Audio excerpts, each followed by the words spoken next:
Welcome to the Freedom California podcast. I'm your host, Samuel Coleman, and this week I'm joined by Mariah Gondeiro, lead California litigator, and Ashley Varner, vice president of communications. Join us as we discuss AFSCME 2620 overcharging their members by 600%, a new lawsuit filed by the Freedom Foundation, and a hot mic incident that left one Los Angeles County health official in hot water. Stay tuned.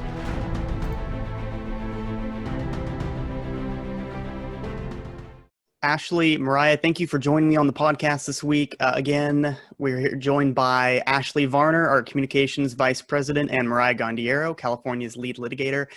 Mariah, your studio looks a little different this week. Yes, it does. I am in the Olympia headquarters.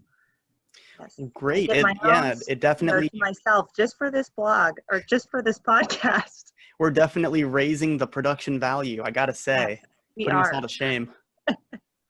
I'm just happy that my camera worked this time. Well, it's the little victories. So what I wanted to kind of start with this week is I'm sure, at least for Mariah and I, we both live in California. So we have seen these tremendous wildfires that have kind of been tearing across the state. Here in Sacramento, I was about 40-ish miles away from the LNU Lightning Complex, which I believe, as of the other day, had burned about 340,000 acres. Mariah, I'm not sure if you were sort of in the way of any wildfires, but I think a lot of us sort of made it out mostly unscathed. However, I just kind of wanted to take a minute to thank the firefighters that were out there battling, those wildfires. Certainly happy that we've got folks out there that are willing to put their lives at risk and, do those dangerous jobs. Absolutely.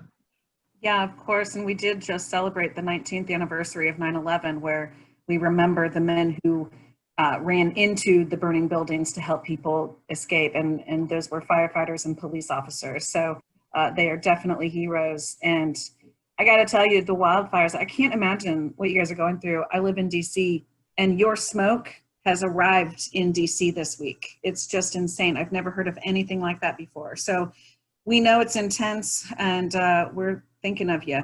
So, yep.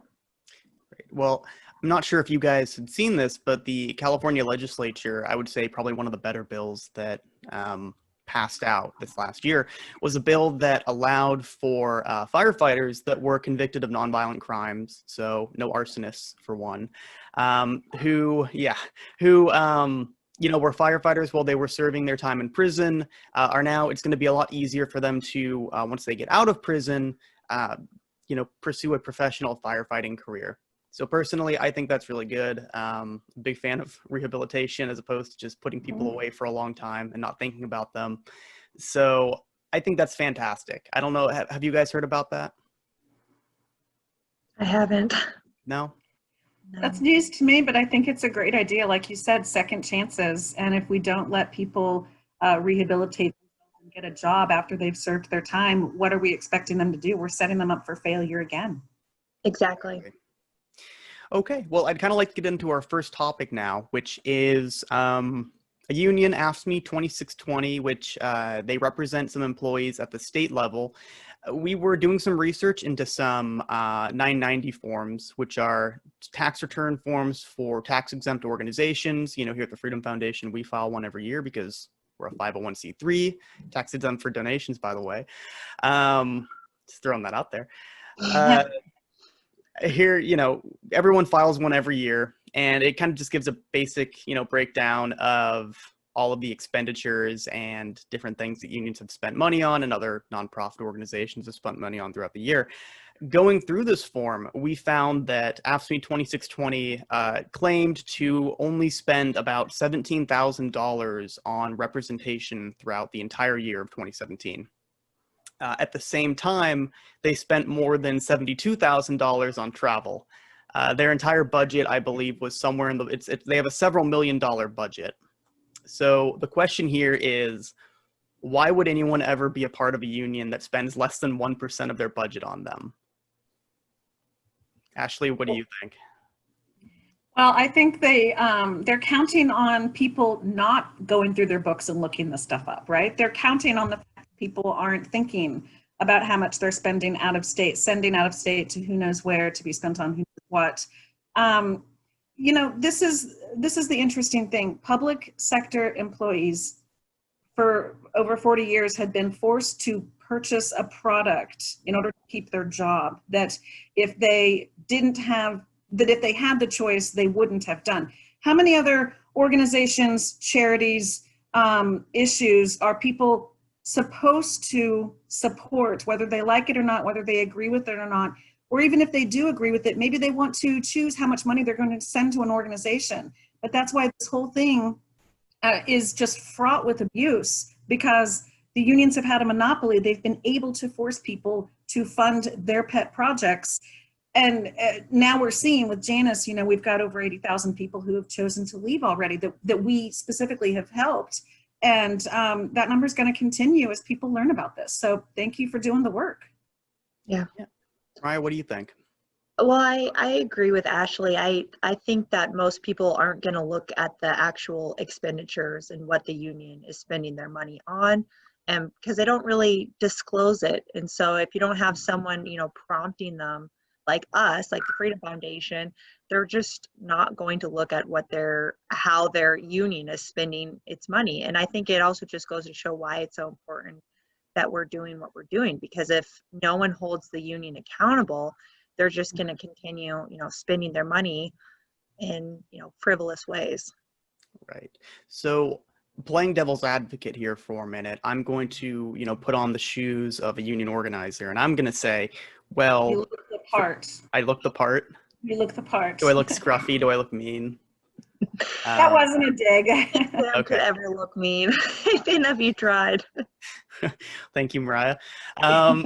So I'm gonna play the part here for a minute, and I'm gonna say, well, Freedom Foundation, we don't just spend $17,000 on representation, although that was how it was listed in their 990 form. We also need to have a building to put our employees. We need employees to put in the building. We need people who are going to be there who are knowledgeable about the contract, who are going to be able to, you know, effectively represent our employees. So in reality, we spent much more money than you think on representation. Ashley, do you think that's an argument that holds up? I wonder, I mean, if most of the money they say they're spending it on is negotiation, contract negotiations, things like that, that happens once every few years. Right. They do contract negotiations. So why the full-time employees all year round, every year, when the main contract negotiations happen every couple of years? That doesn't jive with me. They don't have a good answer for that.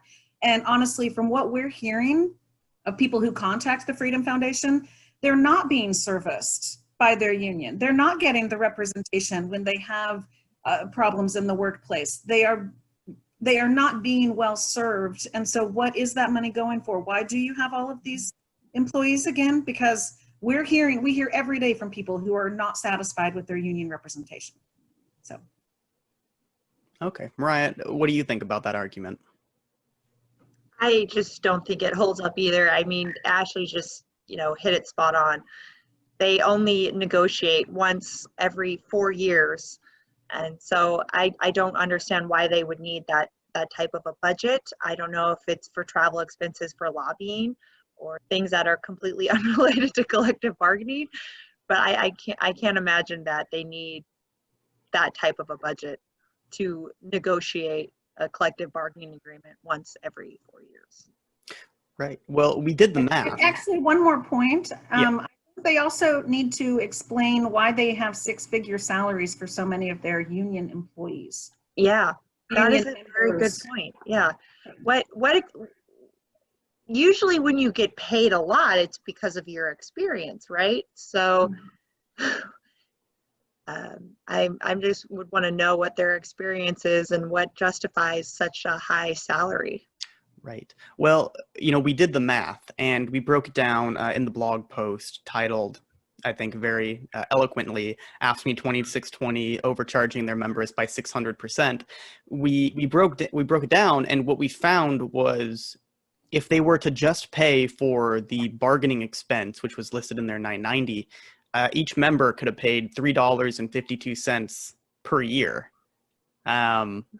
And when you factor in the building, the employees, all the other things that unions might claim are necessary to bargain a contract every 4 years, what we came to was they could have paid $152 every year, as opposed to I believe the number that they were charging was somewhere between $600 to $700 per year, which is how we came to, being overcharged by 600%. But this is a question that I think a lot of unions will push for, but then they won't actually deliver on, is unions are very pro-transparency up until the point where we ask them to be transparent. So, Ashley, Mariah, do you think that unions would benefit at all from any kind of financial transparency, or do you think that that would just kind of be, the death knell for them?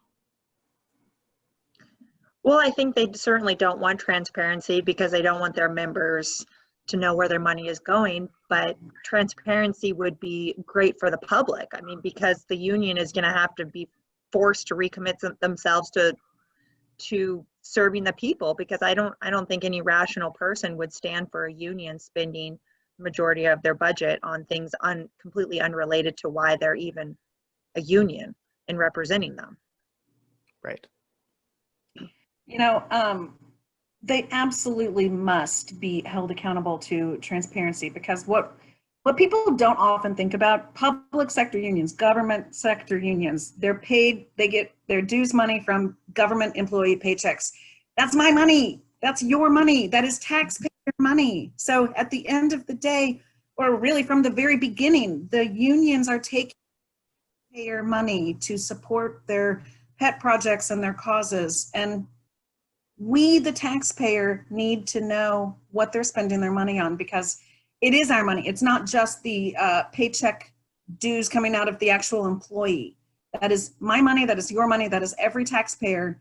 We are paying those salaries that then get pilfered into the union coffers. Right. Okay. Well, I think that this is a really great discussion, but what I want to do now is I want to move into a legal issue that our fantastic attorney Mariah here helped settle, or is I guess currently suing about.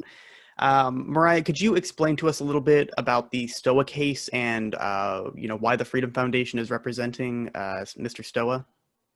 Yes, well, Stoia came to us because he had been trying for over 17 years to leave his union. He's a home care provider. He provides for his disabled wife, who is legally blind, and they rely entirely on his salary.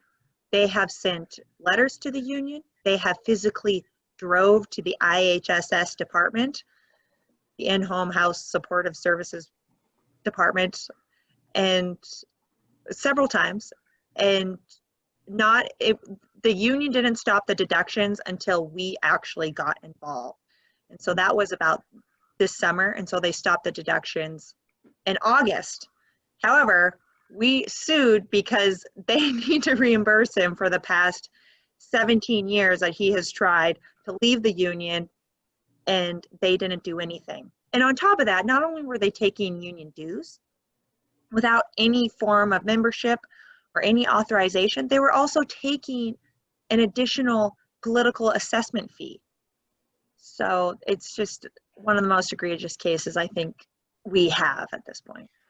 So, Mariah, as I think we all know at the Freedom Foundation, the right for IHSS employees to completely cease their union dues and get that money back in their pocket came in 2014 in the Harris case. But the right to cease your financial or your political contributions has always existed. I mean, at least it's always existed in recent times. So how do they justify being able to continue taking a political deduction even when, even if they couldn't opt out fully of their, I guess, administrative union dues? How are they able to continue taking out political union dues? Well, they have no justification because they have no evidence that they provided notice to him or that he had an opportunity to object to the political assessments, which is what is required under the law. So they have no justification. I think they were hoping that this would just slide under the rug and go away. But we're not going to let it go away. Right. So I think the question next is, so thanks to, I guess, our representation, they stopped taking the union dues. But what comes next? Because I know there's a term that gets thrown around called clawback, which is, I think, what you said earlier, where you try to get the money back.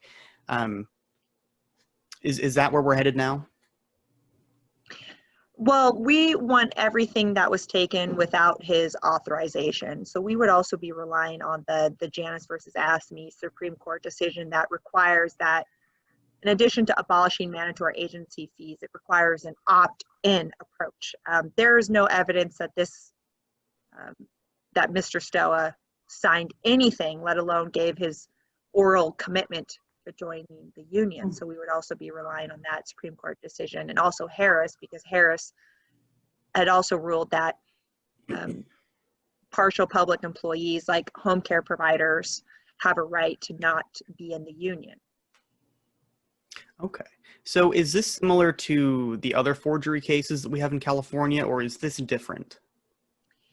Well, it is similar. In the fact that we're going to be relying on Janus to show that there was no authorization. But in this case, the union never actually turned over his purported membership card. And I think maybe it was because they were worried that we would notice it was a forgery.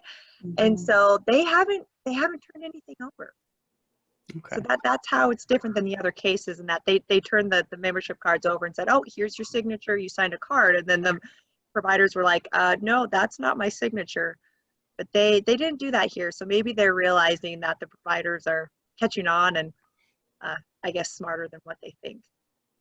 Yeah. So Mariah, just to be clear, we haven't seen the membership card that they are using to take dues out of his paycheck for 17 No. years. Nope. You know, my heart goes out to these people. I just find this a really, a particularly egregious case, because when you think about the money that they're getting, it's because he can't work outside of the home because he is caring for his disabled wife. So this is his job. He is caring for her, and this is the only income they have. And the unions still feel like they are entitled to it, like they are entitled to a cut off of the only income they have so that he can care for his disabled wife. This is needed for medical care, for, hygiene and in-home, just day-to-day living activities.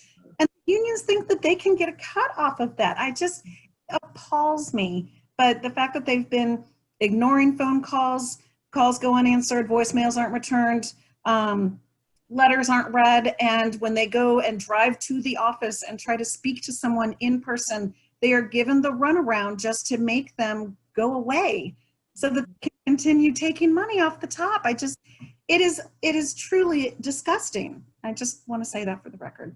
No, it is disappointing, and they're so upset about it that it's literally driving them out of the state of California. That's how bad it is.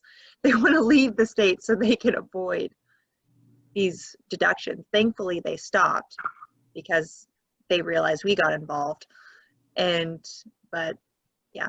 So Mariah, if you had to estimate how much the union illegally took out of his paycheck over the last 17 years, where would you put that number at? And it would be, let's see here, about 10,000. Wow. Around 10,000. I mean, that is an insane amount of money. I mean, think of the things you could do with $10,000. It's like that question, what would you do if you won the lottery? Well, hopefully for Mr. Stoia, he will win the lottery and we're going to get him that money back. I know. It makes me so sad when I think about it. And I just hope that the judges do the right thing and at least give him his day in court. And don't, give the unions just a slap on the wrist and say no and dismiss. I actually hope that they get their day in court. Okay. And Mariah, one last question before we kind of finish up this segment. How many cases is this against SEIU 2015 now? Is this 3 or 4? Well, this is our 4th because we have a class action and we have 2 forgeries. And then we also have this lawsuit. Okay. Which I don't know where to put it. Technically, you could call it a forgery, but we don't really have proof though, or we haven't seen the membership card. I guess Right. I guess it could Unauthorized only be a taking. forgery if they forged the card, and in this case, they just don't have anything. So it's not really Yeah. a forgery. Um, Yeah. okay. All right. Well, Ashley, Mariah, thank you. We will be right back after a quick little break. Thanks. If you like what we do and you want to see more of it, please consider making a small financial contribution. The Freedom Foundation is a 501c3 nonprofit, and all donations are 100% tax deductible. Visit freedomfoundation.com/donate.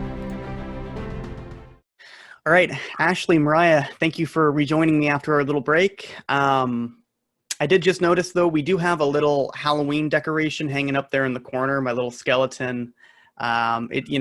It might still be September, but if it's Halloween in your heart, then it's Halloween in your apartment. So I didn't even notice, Sam. I there it actually is. Yeah. people noticed before you called it out. Well, hey. So the third topic for today is there was a little hot mic incident in Los Angeles County where, Ashley, was it the Los Angeles County Director of Public Health? Was that who it was? Yes. Yes. Yeah. She mentioned something about schools reopening and when that might happen, and she kind of let it slip that she didn't think it'd be happening until after the election. So we actually do have that audio, which we're going to play right now. So we don't realistically anticipate that we would be moving to either Tier 2 or to reopening K through 12 schools at least until after the election, in early November. Like when we just look at the timing of everything, it seems to us a more realistic approach to this would be to think that we're going to be where we are now until we are done with the elections. So as I think we all just heard, that was pretty unambiguous. So Ashley, what is your take on this as far as, the politics, I guess, of COVID? It's pretty disgusting that she's going to hold LA County children and their parents and the businesses impacted by parents not being able to go back to work because they're home with their kids. She's holding everybody hostage. And we've been talking about this for weeks, right? That these governor mandates across the country, teachers unions across the country are making demands. They are keeping people uncomfortable. And we have found that that is not necessary. We can get back to life, but there is a political reason why they want to keep people uncomfortable. And we've all kind of talked around it, but she just let the mask slip and said until after the election. So I wonder how many things are going to finally go back to normal after the election. But right now, we just have to suffer through because there is a certain element of politicians or political leaders who want people to be unhappy and inconvenienced. Right. Mariah, what do you think? I think everyone or a lot of people have been kind of questioning these school policies when the evidence and the American Academy of Pediatrics, the CDC, they've all been warning states and pushing them to open up schools because they know the devastating impacts it will have on the children's educational development. And so I think a lot of teachers and a lot of parents are thinking, why are we, complying with these one-size-fits-all standards when it's not helping our children? And I think there were, a lot of people had been mentioning even talk radio. I probably spent too much time listening to the media and talk radio. They were wondering, are they waiting till after the election? And then when you have this health officer say that, it's really disheartening that they would want to use children as a political ploy for their own political advantage. I'm going to say really quick, though, you mentioned that you listen to too much talk radio, and you were on the call with Ashley, our Vice President of Communications, who regularly says, I listen to 17 hours of talk radio a day. I'm proud of you, Mariah. Yeah. I'm proud of you. I listen to a lot of TV too. Well, or watch a lot of TV. But what I think is important here, and that I think a lot of people are on board with, is I think we all want to do the best for our communities, for our kids. If it's unhealthy, if it's unsafe, we don't want to put people at risk unnecessarily. I think that's something that everyone agrees with. But we need to do it based on the best available data. And we need to do it Exactly. based on science and based on things that we can prove. Yeah. So it also just goes back to the fact that this isn't just about schools. This is just it's a power grab. I mean, we are being told one size fits all for everything. If you are uncomfortable, if you are in an autoimmunocompromised situation, stay home. Do what is best for your family.